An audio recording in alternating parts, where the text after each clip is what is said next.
Welcome to Final Fantasy Weekly. I'm Drew Kreisman. And I'm Ira Kreisman. And on this episode, we begin our conversation on the soundtrack of Final Fantasy VII. And I actually have to start with a huge caveat that's basically a gigantic apology for what's about to happen. Excellent. It's a good way to start. Always good, right? What is going to follow is ridiculous, impossible, arguably borderline insulting. Because I'm removing any culpability from my brother Ira here.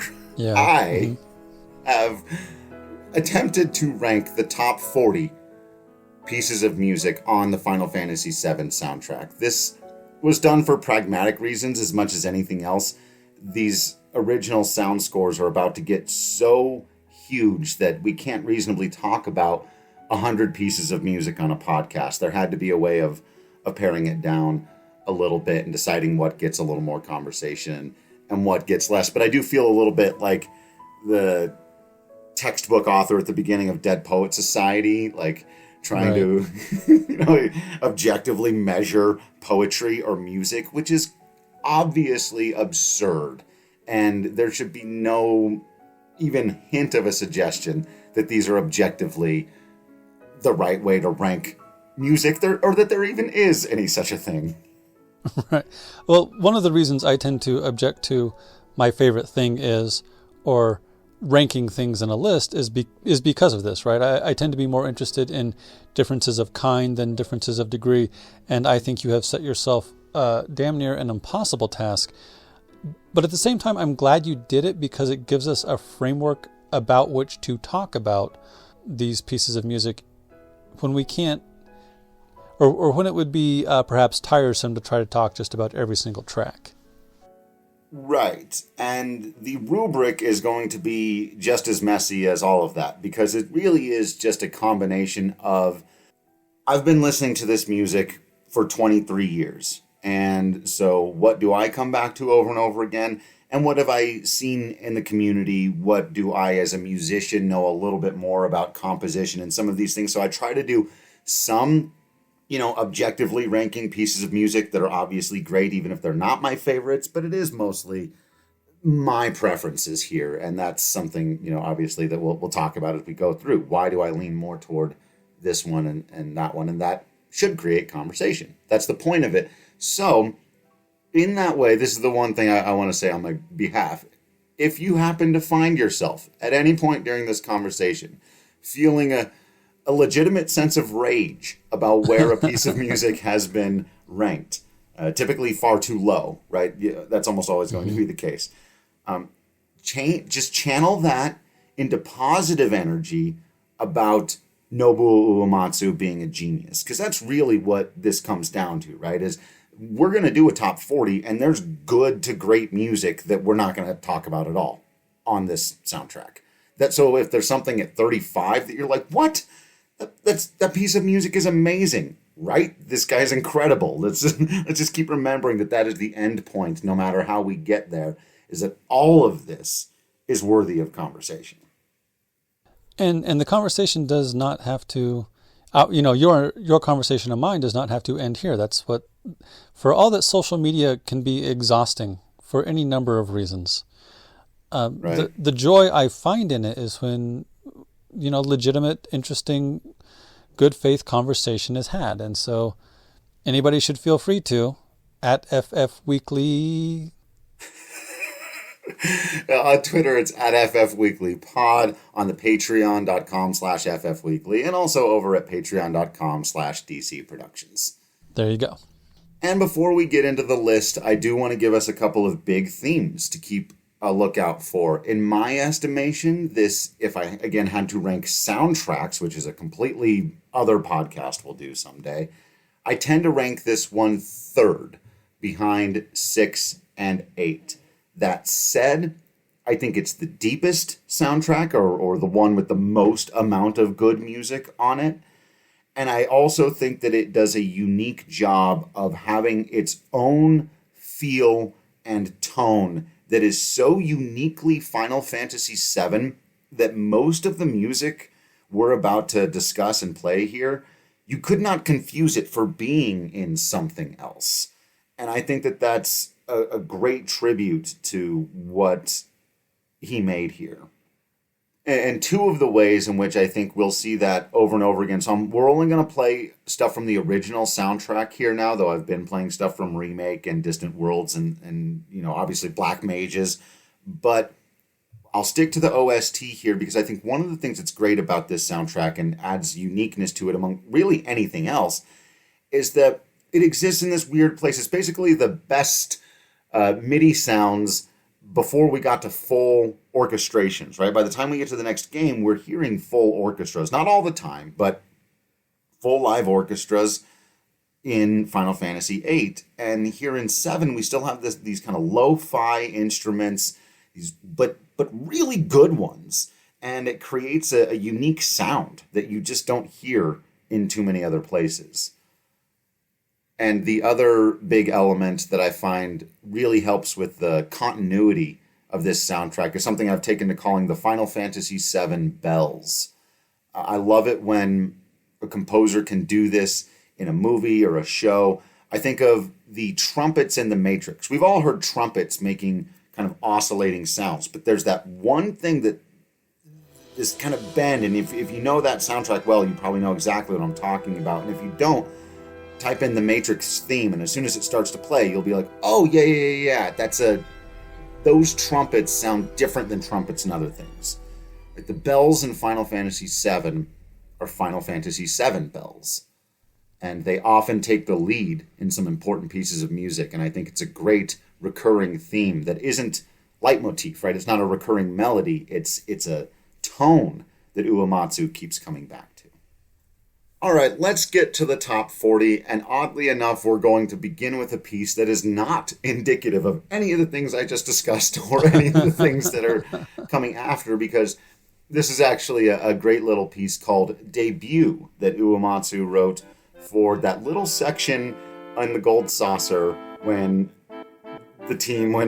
Cloud and whoever his date is getting involved in the story about the king and the dragon, and Uematsu really is just paying homage to his medieval stylings and almost even kind of parodying and poking fun at himself, which is what they were doing in the story with the game. So it's a cute little piece, but I do love the way he builds the sort of harmonies of the woodwinds, the way we'd heard him do in the first groupings of games, or this would sound right at home in Final Fantasy IX, stuff like that. Yeah, I don't have a real strong opinion on this piece. It does the job, right? It gets the job done. Like you said, it's kind of a nice homage to all these things that Final Fantasy had been before and was not doing right this moment. So I appreciate it for that. And also, it's just light and fun. Yeah. On the other end of the energy spectrum, coming in at 39, the Crazy Motorcycle Chase. Yeah. It really helps that this accompanies such a big, badass moment from Cloud. God, especially in the remake, man. They really, holy moly. But yeah, the chase down the highway and you're fighting that weird road mech thingy. Yeah, this is a cool piece. It's almost, I feel like it's a close cousin to something we talked about on previous soundtracks that we termed hurry up music. Right. We'll get to another one of those in a minute, yeah. Yeah, I just feel like it's a good example of other pieces in that vein. Good. It's an adrenaline rush, right? And it was different from a lot of the other stuff. You know, we had heard endgame electronic music from Uematsu in 4 and 6 a bit, but this was a kind of bumpy movie, just kind of electronic music embedded in the world that we were in, and it just added to the aesthetic of 7 a lot, I felt like, and just there for that one scene. I think it plays a couple of the times, but definitely obviously associated with that. All right, at 38, let's calm it back down again and do what I think fits in the category of Final Fantasy town music, and that's Farm Boy.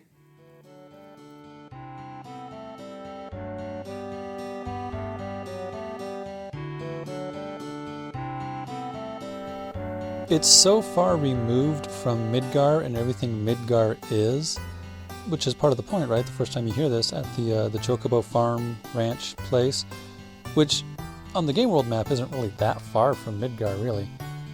It's before you even go across the swamp and the giant snake, because you got to have the Chocobo to get across, right? So yeah, it feels a little bit like rural wherever, maybe a little bit of banjo, maybe a little bit of sitting on the porch, sipping your mint julep. Yeah, it's got all that. I just love it. Definitely a nostalgia one, too, that when you hear it, you can close your eyes and picture the Chocobo Ranch exactly as it always was, right? You know, it puts you in a place and time. And I think the most important job is, like I was saying, is that contrast, right? It's juxtaposition. We were just doing, heck, we just had the motorcycle ride. We were fighting mechs, not 5 minutes ago, and now we're taking a break. Yeah, right.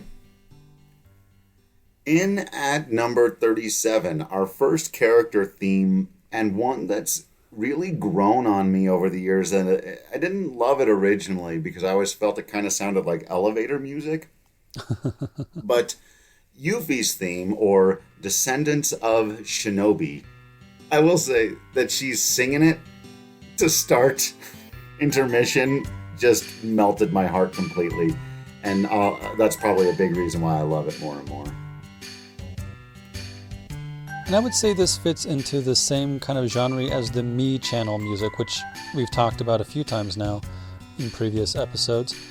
There is something to be said for a chill melody that just because it feels easy breezy doesn't necessarily mean that it was to compose, and doesn't mean that it's not an interesting piece of music.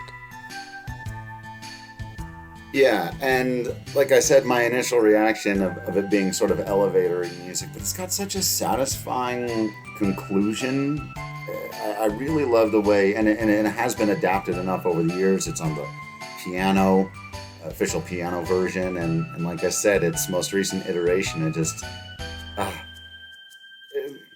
Nobuo Uematsu writes good melodies in his sleep, I'm convinced. He doesn't, he has to be awake for it, but it feels like it.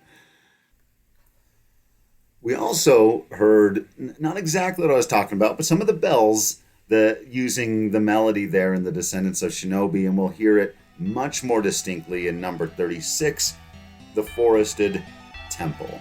Music that I tend to associate with the Temple of the Ancients and the original search for the Black Materia. It's just great atmospheric music. It's a little bit odd and again puts you in that world of Final Fantasy VII where you hear just a little bit of that, you know exactly how it sounds, but those just sort of three chimes of the bells and the oscillating background music is all just so layered and it's just way more interesting than most background music is. In fact, you really shouldn't categorize any of this stuff as background music, including our number 35, Buried in the Snow.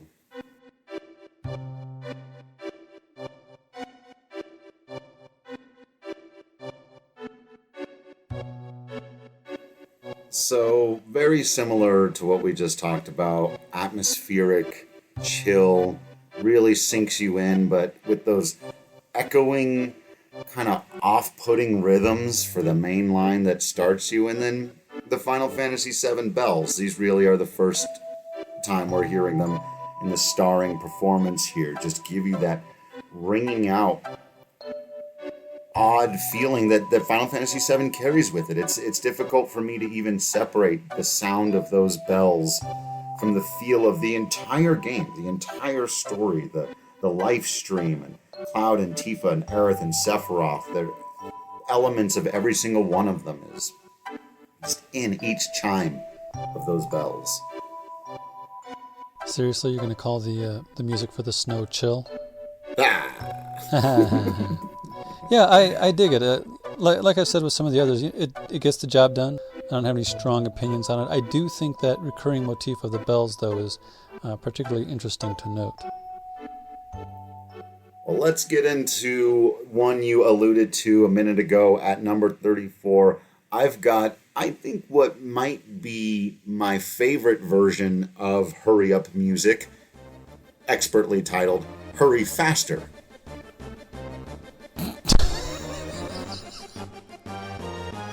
So this is the music I think that plays when you're being chased, or maybe you're chasing somebody, or maybe you're trying to stop the train, or there's a bomb about to go off. And so, yeah, like you said, hurry up music. I like it. This is one that, speaking of humming to yourself, this is one I hum to myself every once in a while. Usually in low pressure situations, though I don't need to add to my anxiety levels. It also reminds me a little bit of the piece of music from Final Fantasy VI that plays during similar situations, most notably when Cyan is rushing straight into battle after his family has been killed. It's got a similar forward-moving string progression that just keeps you on the edge of your seat. Great stuff. Again, this is just music for, hey, an intense thing is happening, and Uematsu still manages to make it a banger.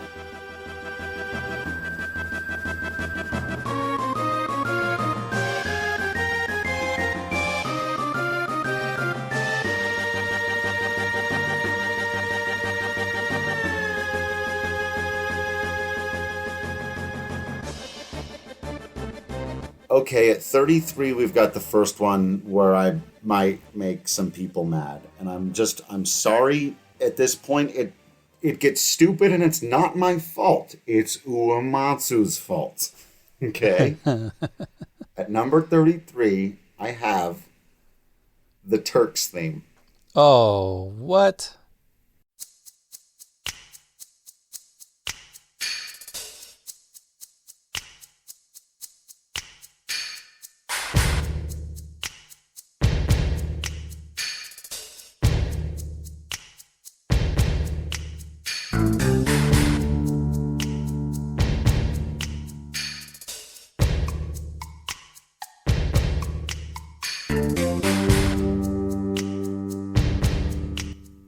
At number 30 what?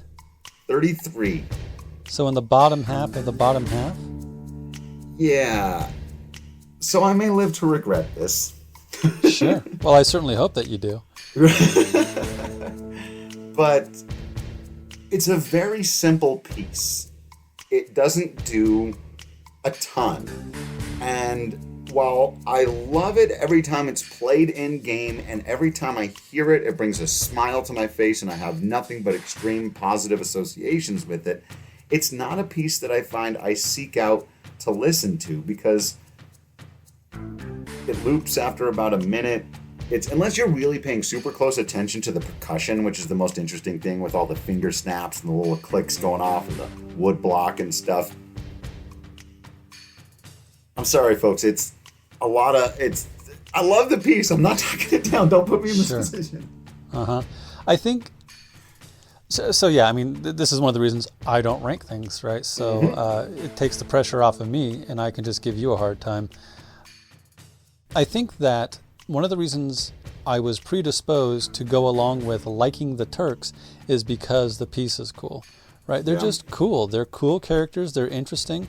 And the fact that they get to be complex and well-rounded, and not just corporate goons, but I mean, they put themselves in this situation, right? They didn't have to take this career path, but they were probably started on it when they were pretty young.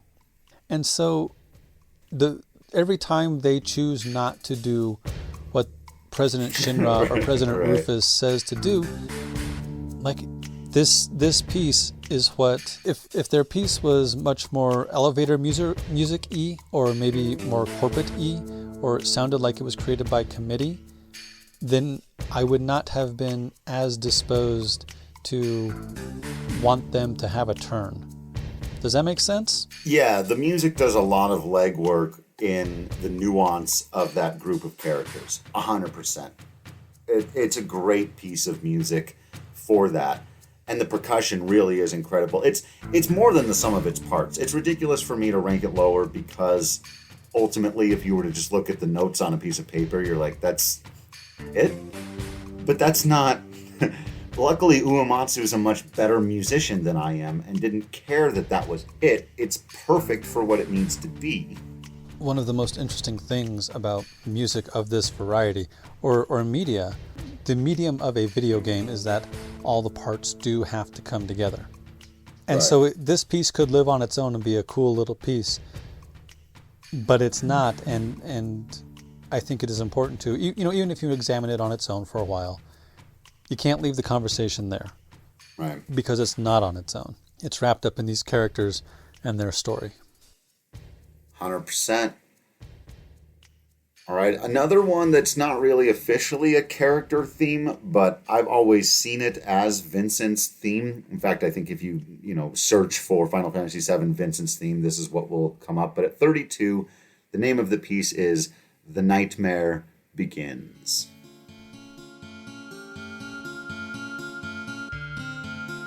So obviously the harpsichord is the spirit instrument of every vampire that ever lived, or didn't live, or unlived. That's right. It is classy and creepy forever. Yeah, it's a cool piece. I do like it. I think it makes sense as Vincent's theme. And certainly the theme of like all the things that went wrong. Yeah. 15 years ago. Right. Right. And God, the thing between him and Lucrezia and Hojo and Gast and everything else that went down in that manor house. It's also sort of, you remember Twin Peaks? Sure. Yeah. And so it's sort of about like, just because a place looks nice and idyllic, Shinra Mansion in Nibelheim, the one big, nice, pretty building in this dirt poor town, doesn't mean that the things going on in that space behind those walls is nice and pretty. It may sound pretty. The harpsichord sounds pretty, but obviously whenever you play a harpsichord, a vampire is not far off. It's not far away. I also like to, we talked about how on the lute in Edward's theme in Final Fantasy IV, and it's just that arpeggiation and a kind of one-note melody over the top of it, and this works in the same way, just in a much more melancholy fashion. But I love the link of two sort of loner, introspective, more sensitive characters in Vincent and Edward through their musical themes, both being these kind of one instrument arpeggiated melodies, and the melody here is just gorgeous, and you could say that about just about every Uematsu theme, but it's worth pointing out. At number 31, The Great North Cave. Yeah, this piece evokes tension and foreboding, and I would think that I would be tempted to focus on the, is it even a melody? The melodic part anyway, but I think we ought not to dismiss that deep, almost wind sound Gurgle that starts us right? off. Yeah, I think that's important to, we got the two extremes. We got this deep, almost not musical sound underneath supporting that higher pitched tension. That's a very popular thing to do in film nowadays. In fact, Inception so popularized it that South Park made fun of them with the whole thing about basically, what is your soundtrack? Oh, it's go. Nice. But yep. and that's used to incredible effect here. And again, this is back in 1997. This is also a sister piece to Final Fantasy VI's Dark World, or Ruined World. This takes over as the piece of music that plays on the overworld map once Meteor is impending. And so, like you said, the foreboding and the doom and the tension, and it sounds unlike anything else Uematsu had ever made up to that point. And it gets major points in my book for that, even though it's not even always the most pleasant thing to listen to. It sounds like the world is coming to an end. That's because it is, and that's why he wrote it that way. That is the threat, yes. The sword of Meteor, the Meteor of Damocles. And you just see the huge impending doom and the North Cave, and yeah, love it. All right. Let's do what I will consider another character theme. I did that in Final Fantasy VI with the villains, and so I will here. And at number 30, the Shinra Corporation.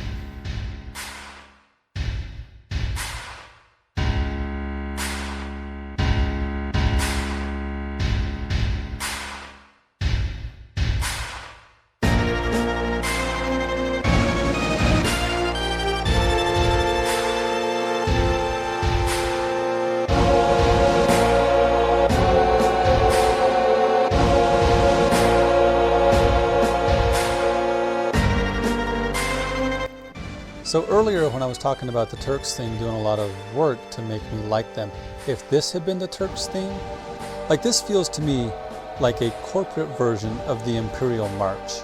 Yes. Right? It feels like sort of the cyberpunk, the noir punk, the Blade Runner corporate version of the Imperial theme.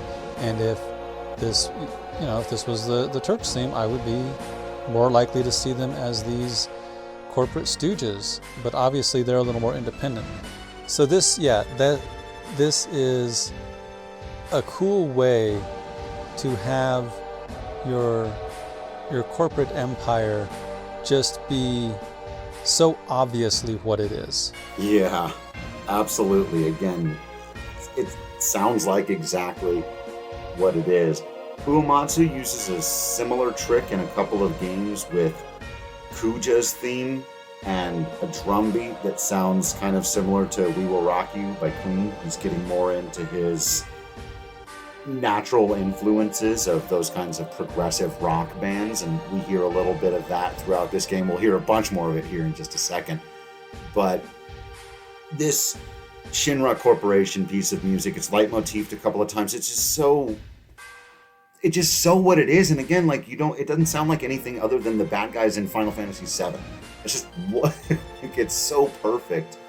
I don't know how he does stuff like that. Make something that just uses every instrument, the little vocal samples that he uses that are so subtle but in there to almost like a corporate boardroom of drones. It's so smart.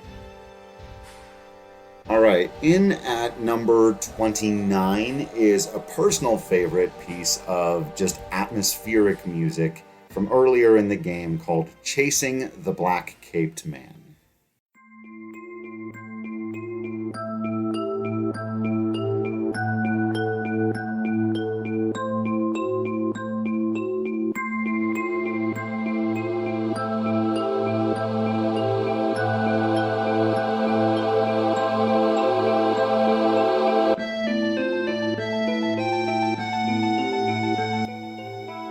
Not to repeat myself, but the bells.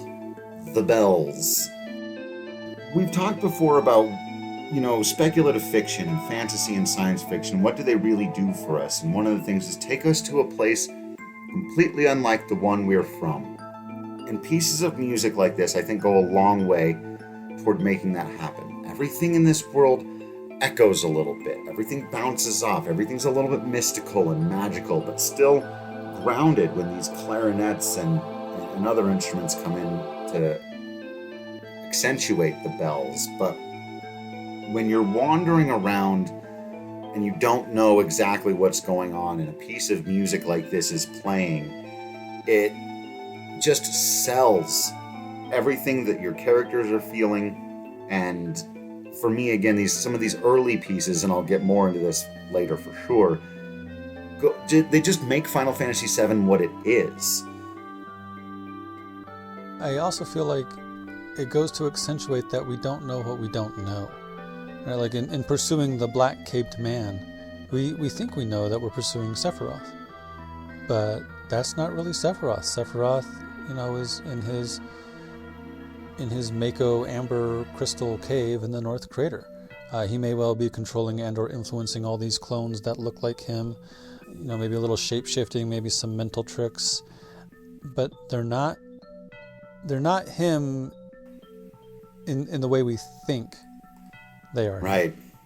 Speaking of Sephiroth, let's do at number 28 what is maybe his unofficial theme before, the final boss theme, which we'll obviously get to.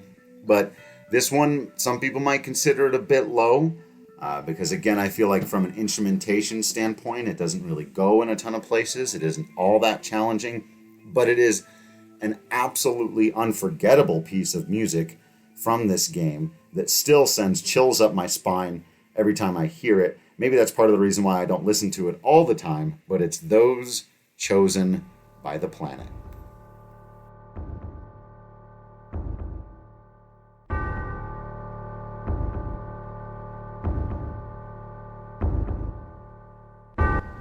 This is that piece that played when you and I took the PlayStation upstairs and had it on the big TV when Mom and Dad were out for the evening. We didn't know what was coming, and suddenly through the big speakers comes this piece, and Sephiroth is burning it down, and the fire's behind him, and he just turns and walks away because he's so cool. Yeah, this is a cool piece. It really fits the moment. It accentuates the moment, and yeah, it's sort of Sephiroth's secondary theme. It's cool. It's well done. It doesn't. I feel like it would also be easy to overstate who Sephiroth is in this moment, and like you said, we'll overstate it later. We will state it in harmony during the final boss battle, right? And that piece is fantastic and cool too. But yeah, the understated nature of this piece, while dude is literally burning it all down, is cool. It's a different kind of juxtaposition, right? Yeah. It's more subtle. It's more menacing in that way. Like if we'd started off with Sephiroth, like if One Winged Angel had played during this scene, it'd be too much. There'd be nowhere to go, right? But this you gotta earn it. A calmer, darker, you use the word more menacing kind of evil early on, and 100%.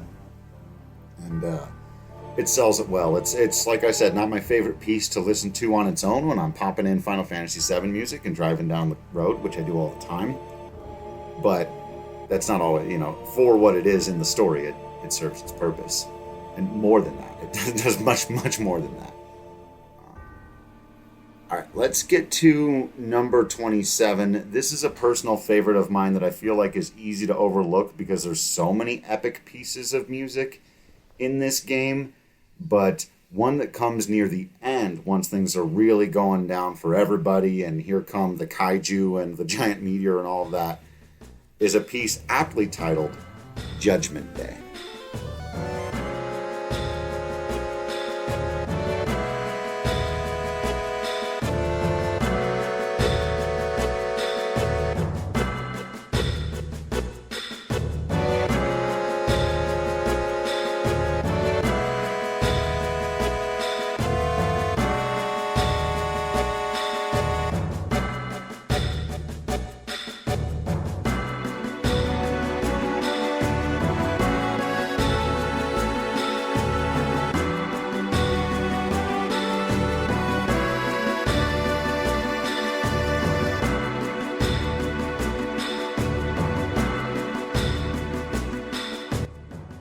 So the first thing I want to do is compare this to, I think it's called the Devil's Lab from Final Fantasy VI when you're in the Magitech research facility, because it's got some of those same industrial sounds. Mm-hmm. But it's also kind of a march, right? It's sort of evocative of Shinra and Shinra's private army.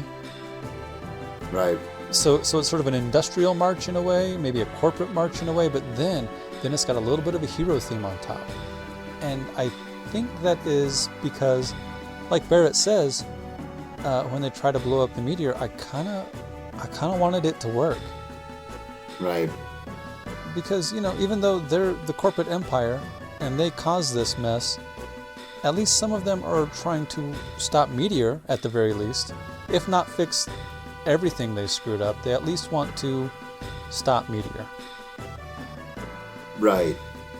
And, there's this thing that happens in a lot of comic book stuff, movies, video games, if you can pull it off really well, and it's always right before the final battle or the final confrontation or whatever, right? And it's where our heroes feel like the odds are stacked completely against them. They have no chance of winning, but they're going anyway. There's something in the music that tells you both of those feelings. They feel like they're going to lose, but they're still telling themselves that they believe that they have to win. And to capture that in a piece of music that's also, telling the story of what's going on at the time. Has it been a while since we said genius? I feel like it's about time for another one. Okay. In at number 27, another personal favorite of mine that's just atmospheric music. That this is one I will seek out and listen to every once in a while because I don't know another piece of music that sounds like it. It's the only thing that scratches this particular itch for me. So I've got it higher than maybe other people would, but that's the Sandy Badlands.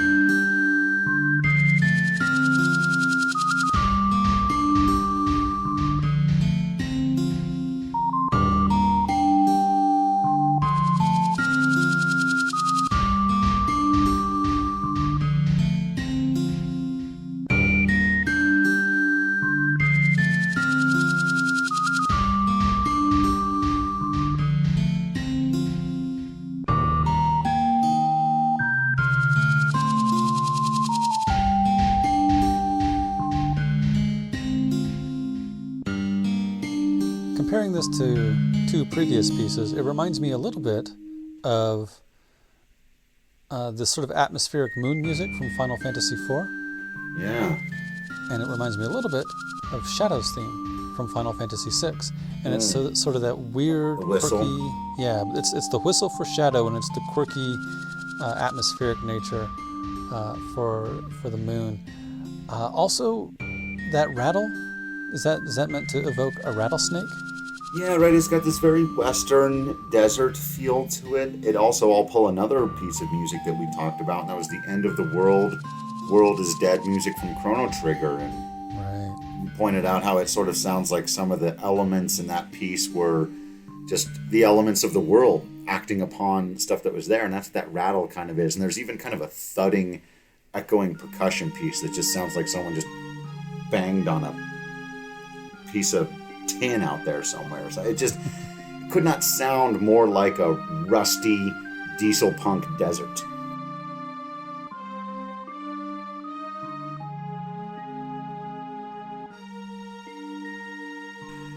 Okay, it's time to make people mad again. Oh, good. Here, the next two pieces, honestly, if somebody said they were their number one, I would say, okay, that makes perfect sense. If that's your favorite piece of music from Final Fantasy VII. No argument here. I put them further back almost as like a strategic thing. I'm not even gonna lie. Like to space up. There's a lot of battle music to give you a little hint for next episode that's very high on the list. And I didn't want the top 15 to all be battle music. And then again, I did use the rubric of what do I find myself listening to when I revisit this soundtrack more and more? So while I can't deny the genius, and I'll just say both of them right now. We'll give them time to play. We'll do the next two because they both fit into this category because it's endgame battle music. At 25, I have Genova Absolute, and at 24, I have Birth of a God.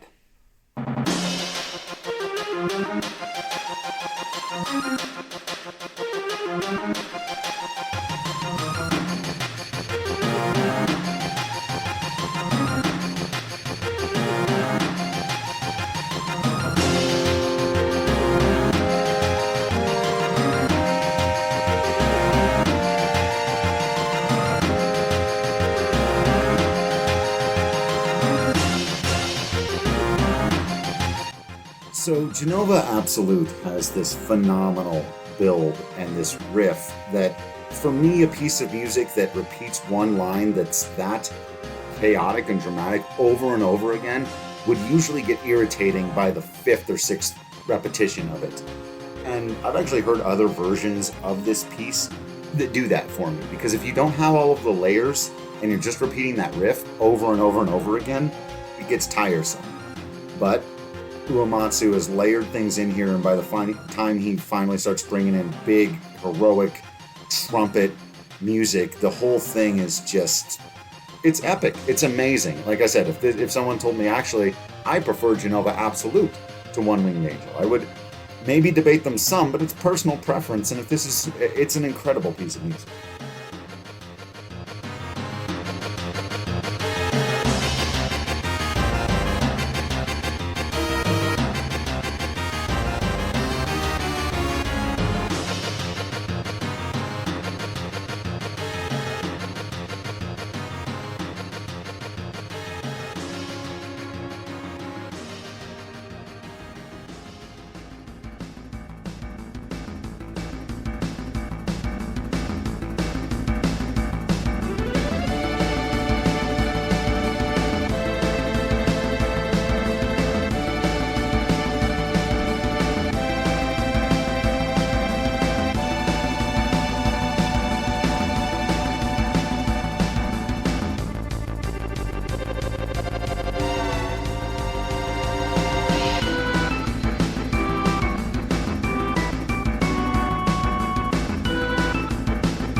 So I like both these pieces, and if I were so inclined to do a top 40, they would probably be on it.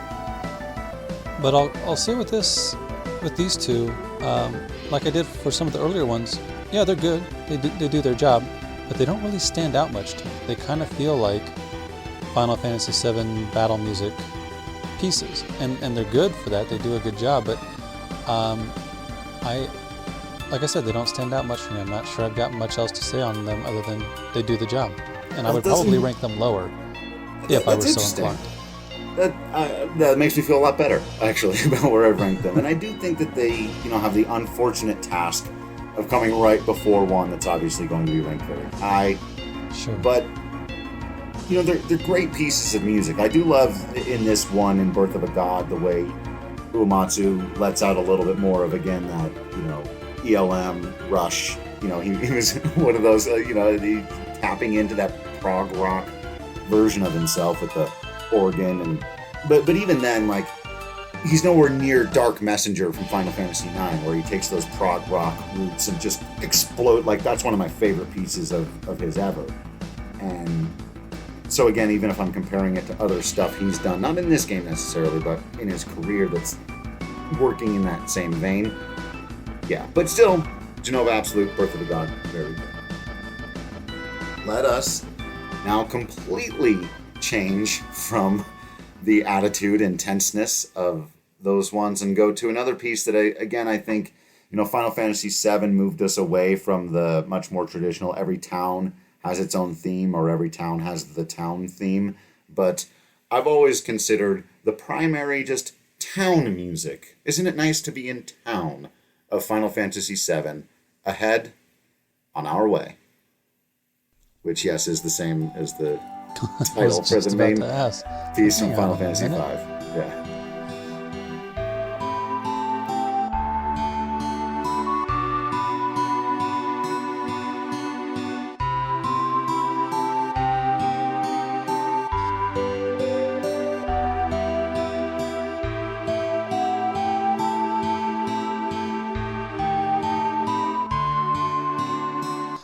I like how chill this piece is. It really does help to sell we're in town, and we've compared Uematsu's town music to the Hobbit's theme, or the Hobbit town theme from the Lord of the Rings movies many times before, and I think it's still an apt comparison. Yeah, it's got that gentle, warm, inviting thing. When I hear this piece, it's definitely one that gets me immediately emotional and nostalgic for 7. Thinking about people either walking around towns or sitting in rooms. There's a lot of that in this game, talking about their past and their feelings, and and so yeah, it's almost like a theme for all of our characters. Each of them has their own theme, but I've always felt that Ahead, On Our Way, and I love that they reused that phrase. it just feels like home. It feels like where Final Fantasy VII characters call home. Alright, at 22 is another piece that originally I used to skip, was never one of my favorites, not something that I went to Nobuo Uematsu to hear, and I hate to put it exactly this way, but I also want to be as honest. I gotta be honest, and it's just, as my musical taste matured, kind of like, yes, with drinking beer or wine or something, as your tastes mature a little bit more, and I learned about people like John Philip Sousa, and I go back and I listen to the Rufus welcome ceremony, I am blown away that Nobuo Uematsu is the same person who composed all the other music we've discussed here today.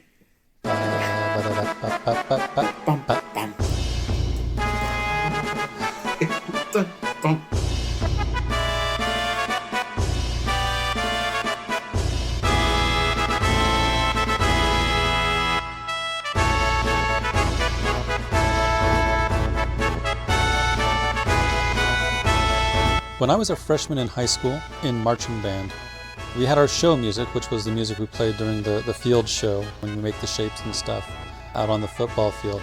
But we also had a parade piece that we played when we marched in whatever parades were downtown. And the parade piece my freshman year was Sousa's Semper Fi or Semper Fidelis, which is a cool march. And this is a cool march. The fact that it is so obviously a propaganda piece for now President Rufus Shinra is so cool from a storytelling perspective, right? Like, here's this. Yeah, you know what? It's great to be a Shinra grunt, and it's great to march down the street, and it's great to have the TV guy threaten your life, send that guy a bomb or whatever, right? Yeah. Yeah, this is just, man, isn't it so cool to be part of Shinra and look at all the progress in technology. And yeah, and hey, you know what? The king is dead. Long live the king, right? Yeah. We are just marching to the beat of his drum, and man, is it great. It's so full of bombast and bluster and pomp and circumstance, but there's also these dark undertones where Uematsu is like sliding in there subtly, like, also, this is horrible, isn't it? But it's so full of energy. I love the piano version of it as well. But, and I'll repeat this for another piece of music we'll talk about next episode. I love to sometimes think about the process. And Uematsu, who has made, for the first 3 games, primarily just medieval Renaissance sounding music. And then for the 4th game, similar styles, but a little more Celtic influence with it. In the 5th game, more medieval Renaissance style music. We talked about some of the end game gets a little weirder. Then 6, he gets to stretch his legs a little bit more and do some of the steampunk stuff and stuff that's a little more modern. Turn of the century style jangly piano pieces that we talked about. But to just, I don't know who walks up to him and says, hey, can you do like a John Philip Sousa piece? I know it's not really your thing, this kind of 1920s, 30s American bandstand, huge big band music. Can you do that? And he just goes, yeah, sure. And if you played this in full instrumentation and you told somebody that this was written in the 20s by John Philip Sousa, they would believe you. Sure. This could easily be our parade piece for high school marching band. Right. And no one would have thought, oh, this sounds like some weird video gamey music. Everyone would have thought, oh yeah, this sounds exactly like one of those things. And he created it brand new in 1997. A piece that sounds like it's always existed. And that in music is an incredible trick, to write something that's completely new, but it sounds like it's been there for 100 years. Nice. I like that. And our last one for this episode, again, is going to have to be a 2-parter. Speaking of pieces of music that don't sound like anything else he had ever composed before, another character theme. And it is easily the best thing about this character, because as we've talked about before, Cait Sith has a lot of issues. But the piece of music that accompanies him is not one of them.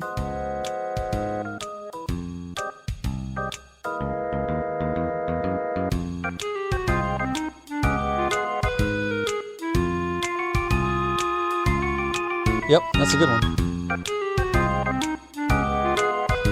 I mean, who would have thought to pair an Irish cat fairy with this? What even genre is this? Is it jazzy? Is it bop? Is it? It's swinging, to be sure. Mm-hmm. Yeah, this is a cool piece, man. It's super cool and weird, and the way that the main melody doesn't stick to any one instrument, because who cares? What rules here? There are no, absolutely no rules when he made this piece of music. The snapping of the fingers, which also is kind of mirrored, we talked about with the Turks, so I guess, the people from Shinra have that going on. Sure. But it just, I don't even know what it is. I don't, like you said, what genre is it? It's more jazz than anything else, but it's just Kate Sith's theme. It's one of the best examples of music that doesn't really sound like anything else, or I don't know where else you would put it. I don't know where else this piece of music would... In a casino is where it feels most kind of natural, but it's almost too cool and interesting to be just background, ding-a-ling-a-lingy casino music. And so, I don't know, man, it's just bumpy and cool and weird, and a glimpse inside the mind of a genius who can apparently just write stuff this good for a character that most people have almost no, connection to or whatever, but still when that music comes on, you're just like, yep, that's good. It would absolutely fit a totally unperturbed trickster character, right? Like, I tend to think of, remember the Animaniacs? Sure. Like, nothing ever bothered those guys. Right. Like, whatever else was going on, like Mozart is shouting at them, or they're being chased by the guards, like, they'll run, they'll engage in antics, but they're not bothered by it. Yeah. And I kind of feel like this is the theme of a character who, whatever other antics are going on, is not bothered by it. I'm not sure that's who Kate Sith is, but I do think this is a cool piece of music. Yeah, it's definitely a unique one, and just another example that Uematsu can do literally anything he wants, and it's very difficult for him to do wrong or mess up. I haven't heard it yet.